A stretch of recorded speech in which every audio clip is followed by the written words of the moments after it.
Tem uma informação interessante que eu quero que vocês comentem também. O senador Hamilton Mourão, do Republicanos do Rio Grande do Sul, repudiou em plenário a operação da Polícia Federal, que investiga a organização criminosa que atuou para tentar um golpe de Estado em 8 de janeiro de 2023. Ex-vice de Jair Bolsonaro disse que os comandantes das Forças Armadas não podem se omitir diante do que chamou de, abre aspas, devassa persecutória. E, entre aspas também, não vivemos em regimes totalitários, mas estamos caminhando para isso. No caso das Forças Armadas, os seus comandantes não podem se omitir perante a condução arbitrária de processos ilegais que atingem seus integrantes ao largo da justiça. Fecha aspas. Foi a declaração do ex-vice-presidente, hoje senador Hamilton Mourão. Mano Ferreira. Vamos lá, eu concordo com a Júlia de que no Estado Democrático de Direito a lei é a baliza central e toda a ação judicial precisa seguir estritamente a lei. Contudo, também sei que há muitos debates no mundo jurídico sobre como aplicar corretamente a lei. Eu não sou jurista e me coloco aqui no papel de um jornalista que faz análise política. Nesse contexto, vou me somar às falas do Piperno sobre a conduta das Forças Armadas brasileiras ao longo da história do Brasil, desde a proclamação da República. O que a gente vê nesse caso é o senador Mourão, representante político desse setor da sociedade, basicamente se contorcendo porque, pela primeira vez na história, militares de alta patente estão em vias de responder à justiça por atos que influenciam potencialmente no rumo da política. Não é papel de Força Armada em democracia alguma ter qualquer tipo de ingerência sobre o processo político. Essa é uma premissa que escancara uma mentalidade autoritária e golpista. Você concorda, Palumbo? Eu acho que o senador está fazendo o papel, ele tem que defender mesmo as Forças Armadas, ele saiu de lá, ele se elegeu usando a imagem do Bolsonaro, aliás, muitos deputados e senadores se elegeram usando a imagem de Bolsonaro, então ele, até por gratidão eles têm que sair em defesa. Mas eu reforço e repito, você tirar trechos de conversa, jogar na mídia, já para querer crucificar uma pessoa que está sendo investigada, é no mínimo um absurdo. E volta a falar de pessoas que se elegeram nas costas de Bolsonaro, que estão traindo os bolsonaristas e a direita. Muitos desses deputados, inclusive senadores, se elegeram nas costas de Bolsonaro e já viraram as costas nos primeiros pseudos encantos do poder, quando começou a jorrar as emendas e cargo, né? Ele, pelo menos nesse aspecto, ele está sendo leal à instituição dele e ao Bolsonaro. Agora, Júlia, o general Mourão, ele foi uma figura polêmica durante o período eleitoral, principalmente depois do resultado das eleições, né? Foi ele quem deu o discurso final do mandato, quando o Bolsonaro já não estava no Brasil. Ele não foi uma figura tão simpática em algum momento para os bolsonaristas e agora faz essa defesa, em especial os integrantes das Forças Armadas. Como é que você vê?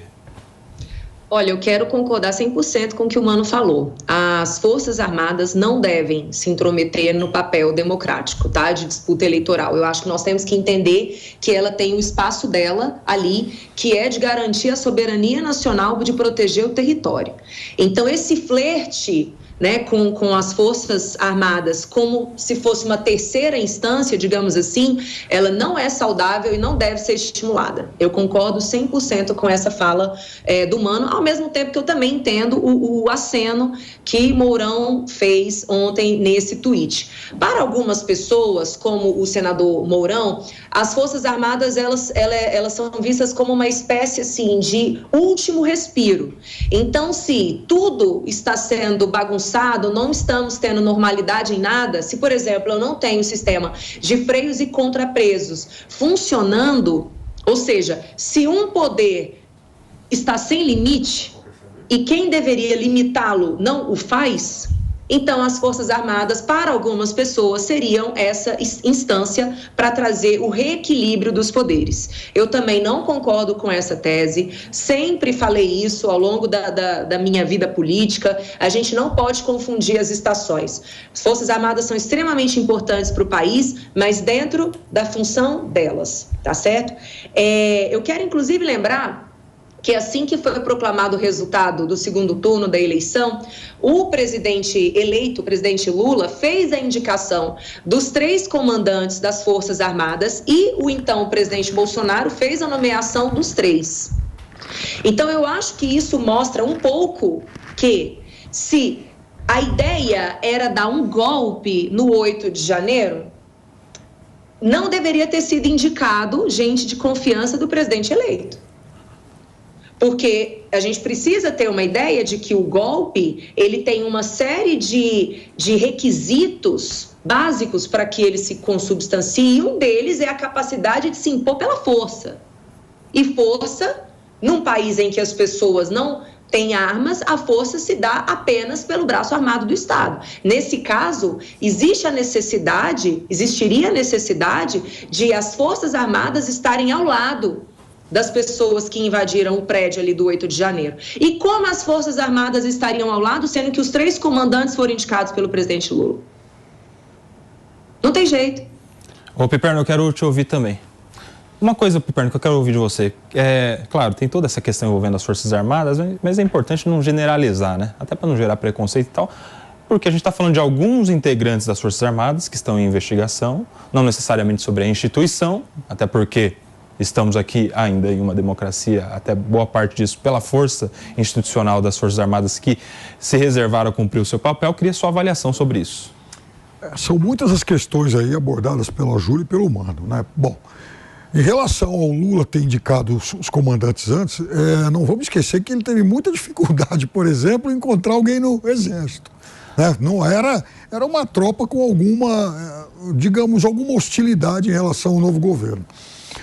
Sobre a reunião, também não queria deixar passar o fato de que o general Freire Gomes, ele aponta para os demais participantes que aquela ideia, ou seja, a ideia debatida, a ideia discutida, não encontrou eco no alto comando das Forças Armadas. A gente vê vários generais, por tudo que vazou nesses últimos dias, vários generais que eram simpáticos à ideia, mas a corporação como um todo, ela obviamente não apoiou. Aqui no Brasil, a gente falou muito nesses últimos tempos sobre golpes militares e o fato de que, principalmente no 8 de janeiro, não houve apoio, por exemplo, de armas, o apoio da corporação. Agora, vamos também lembrar que há um histórico em outros países de golpes populares, sem a participação do Exército. Recentemente teve um, inclusive lá na Indonésia, se eu não estou enganado. A família Ceausescu também caiu por conta disso. Agora eu queria chamar a atenção também para uma outra coisa, né? A gente fez um direto ao ponto aqui com o general Mourão, só uns 2 meses e meio, 3. Você estava na bancada, né? Eu estava na bancada e aí eu pergunto para o general Mourão o seguinte: general, né? Então, general, a eleição, o segundo turno aconteceu no dia 30 de outubro. Né? Depois, até o 8 de janeiro, se passaram aí mais ou menos 70 dias. Por que naquele período o Bolsonaro, em momento algum, se dignou a escrever pelo menos um tweet do velho de 140 toques falando: gente, a eleição acabou, vamos para casa, vamos nos preparar para 2026. Falei, general Mourão, ninguém foi dar essa sugestão para ele, não é possível em torno dele com tanta gente. O general Mourão chegou e falou assim: eu fui. Falei, e aí, o que aconteceu? O que ele disse pro senhor? Pois eu fui lá, falei: presidente, né, vamos acabar com isso e tal. Falei: e ele, general Mourão? Ele não me respondeu nada.